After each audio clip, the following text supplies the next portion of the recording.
खाओ याई राष्ट्रीय उद्यान मध्य थाईलैंड में 2000 वर्ग किलोमीटर से अधिक जंगल और घास के मैदान को कवर करता है। 50 किमी से अधिक लंबी पैदल यात्रा और बाइकिंग ट्रेल्स लंबे समय से संरक्षित प्रकृति के माध्यम से हवा करते हैं और इसके कई झरनों में 150 मीटर लंबा है नारोक और 20 मीटर लंबा है स्वाद शामिल है, जो Danny Boyle film the beach में अमर है।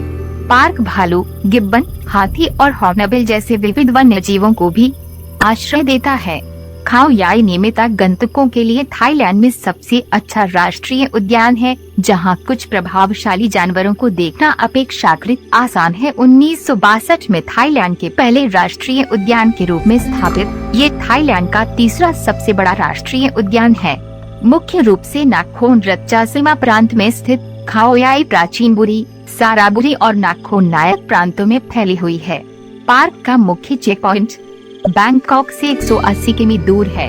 पार्क 2168 वर्ग किमी के क्षेत्र को कवर करता है, जिसमें वर्षा सदाबहार वन और घास के मैदान शामिल हैं। 1351 मीटर लंबा खाओ रोम पार्क का सबसे ऊंचा पर्वत है। राष्ट्रीय उद्यान की औसत ऊंचाई 400 से 1000 मीटर रेडियस तक है। खाओ याई दांग पायन खाओ याई वन परिसर का हिस्सा है, यूनेस्को द्वारा घोषित एक विश्व धरोहर स्थल। खाओ याई से कंबोडिया सीमा तक 5 संरक्षित क्षेत्रों को कवर करता है।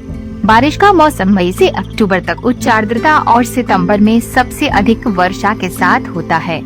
शेष वर्ष काफी शुष्क रहता है। नवंबर से फरवरी ठंडे मौसम के साथ सर्दियों के महीने होते हैं और दिन के दौरान औसत तापमान 22 डिग्री सेल्सियस और रात के दौरान 9 से 10 डिग्री सेल्सियस तक गिर जाता है। स्तनधारियों निश्चित रूप से अधिक प्रभावशाली वन्य जीवन के साथ देश में कुछ अन्य पार्क हैं, लेकिन थाईलैंड में आसानी से सुलभ राष्ट्रीय उद्यानों में खाओ याई स्तनपाई देखने के लिए सबसे अच्छा विकल्प है। कोई बड़ी नेशनल पार्क के अलावा खाओ याई देश का अगला सबसे अच्छा पार्क है, जहां हाथियों को थोड़ा भाग्य के साथ भागना अपेक्षाकृत आसान है। कुछ अन्य अक्सर देखे जाने वाले स्तनधारियों में उत्तरी सुअर पूंछ वाले मकाक, भौंकने वाले हिरण, सांभर हिरण, गिब्बन, शाही सिविट शामिल हैं। समय समय पर देखी जाने वाली अन्य मायावी प्रजातियां हैं सूर्य भालू, एशियाई काले भालू, गौर, उदबिलाव, ढोल और सियार। उत्तरी सुअर पूंछ वाले मकाक देश में कहीं और दुर्लभ हैं, उन्हें आसानी से अनदेखा किया जा सकता है। अधिकांश पर्यटक उन्हें आसानी से लंबी पूंछ वाले मकाक के साथ मिला लेते हैं, जो कई पर्यटन स्थलों पर बहुत आम है। कुछ समय से पार्क में बाघ की गतिविधि का कोई संकेत नहीं मिला है, लेकिन कैमरा ट्रैप ने पड़ोसी थापलाइन और पांगसिडा नेशनल पार्क में बाघों की एक महत्वपूर्ण आबादी का खुलासा किया है। हाल ही में खाओ याई के पूर्व में एक व्यस्त मोटर मार्ग के तहत एक विस्तृत वन्य जीव मार्ग बनाया गया है, जिससे उम्मीद है कि बाघ हेटिन थापलैंड से खाओ याई वापस आएंगे। पक्षियों हालांकि कुछ आकस्मिक रिकॉर्ड हो सकते हैं। खाओ याई से लगभग 440 पक्षी प्रजातियों की सूचना मिली है। पार्क थाईलैंड में हॉर्नबिल की सबसे बड़ी आबादी में से एक है। ग्रेट हॉर्नबिल और ओरिएंटल पाइड हॉर्नबिल को लगभग प्रतिदिन आगंतुक केंद्र क्षेत्र में उड़ते हुए देखा जा सकता है। रूफस टेल रॉबिन थाईलैंड में एक दुर्लभ दृश्य है, केवल खाओ याई नेशनल पार्क से रिपोर्ट किया गया है। अन्य अपेक्षाकृत सामान्य जमीन पर रहने वाले पक्षी जैसे सिल्वर, तीतर, टेढ़ी मेढ़ी पार्ट्रिज और सियामी फायरबैक।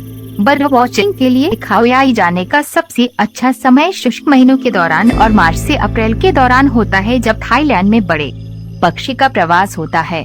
सरीसृप खाओ याई में एक बहुत ही दिलचस्प सरीसृप जीव भी है। अब तक 85 से अधिक प्रजातियां दर्ज की गई हैं।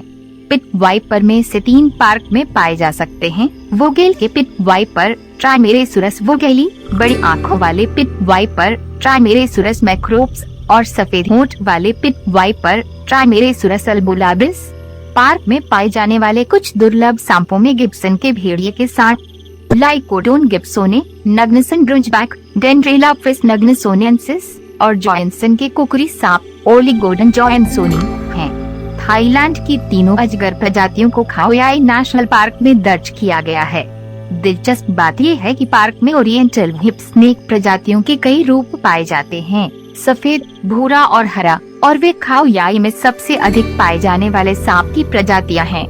चीनी पानी के ड्रैगन फिश कासिसिनस एक मध्यम आकार की छिपकली है जो नदियों के किनारे पाई जा सकती है। देखा जाना काफी आम है। रीव्स की तितली छिपकली अक्सर घास के मैदानों पर एक हेलीपैड के साथ आगंतुक केंद्र से दक्षिण में देखी जाती है। राष्ट्रीय उद्यान में पगडंडियों में से एक के साथ एक सयाम देश का मगरमच्छ हुआ करता था, लेकिन ये कुछ समय पहले से चला गया था। पार्क में घूमे चौकी से पैदल पार्क में प्रवेश करना संभव नहीं है। आगंतुक केंद्र लगभग 14 किमी आगे है और अन्य लोकप्रिय आकर्षण पार्क के अंदर बहुत आगे हैं। ये जानकर अच्छा लगा कि आगंतुक केंद्र क्षेत्र तक पहुंचने पर भी लोकप्रिय आकर्षणों के बीच की दूरी इतनी बड़ी है कि उनके बीच चलना संभव नहीं है। पर्याप्त यातायात होने पर हिचकिचाहट संभव है। आमतौर पर पार्क सप्ताह के अंत और लंबी छुट्टियों में बहुत व्यस्त हो जाते हैं। अपने आप पार्क का पता लगाने के इच्छुक आगंतुकों को इस बात की जानकारी होनी चाहिए कि बिना गाइड के लंबी पगडंडियों पर चलना संभव नहीं है। यह एक अच्छे कारण के लिए है। खो जाना आसान है क्योंकि ये जंगली जानवरों के साथ एक जंगली जंगल है। लगभग हर साल ऐसा होता है कि कोई खो जाता है और या तो उसी दिन या कई दिनों बाद मिल जाता है। 2018 में एक दुखद घटना में एक थाई नागरिक की जान चली गई। सर्च इंजन पर खाओयाई में खोए हुए पर्यटकों की खोज करने से मीडिया तक पहुंचने वाले वर्षों में कुछ घटनाएं सूचीबद्ध होंगी।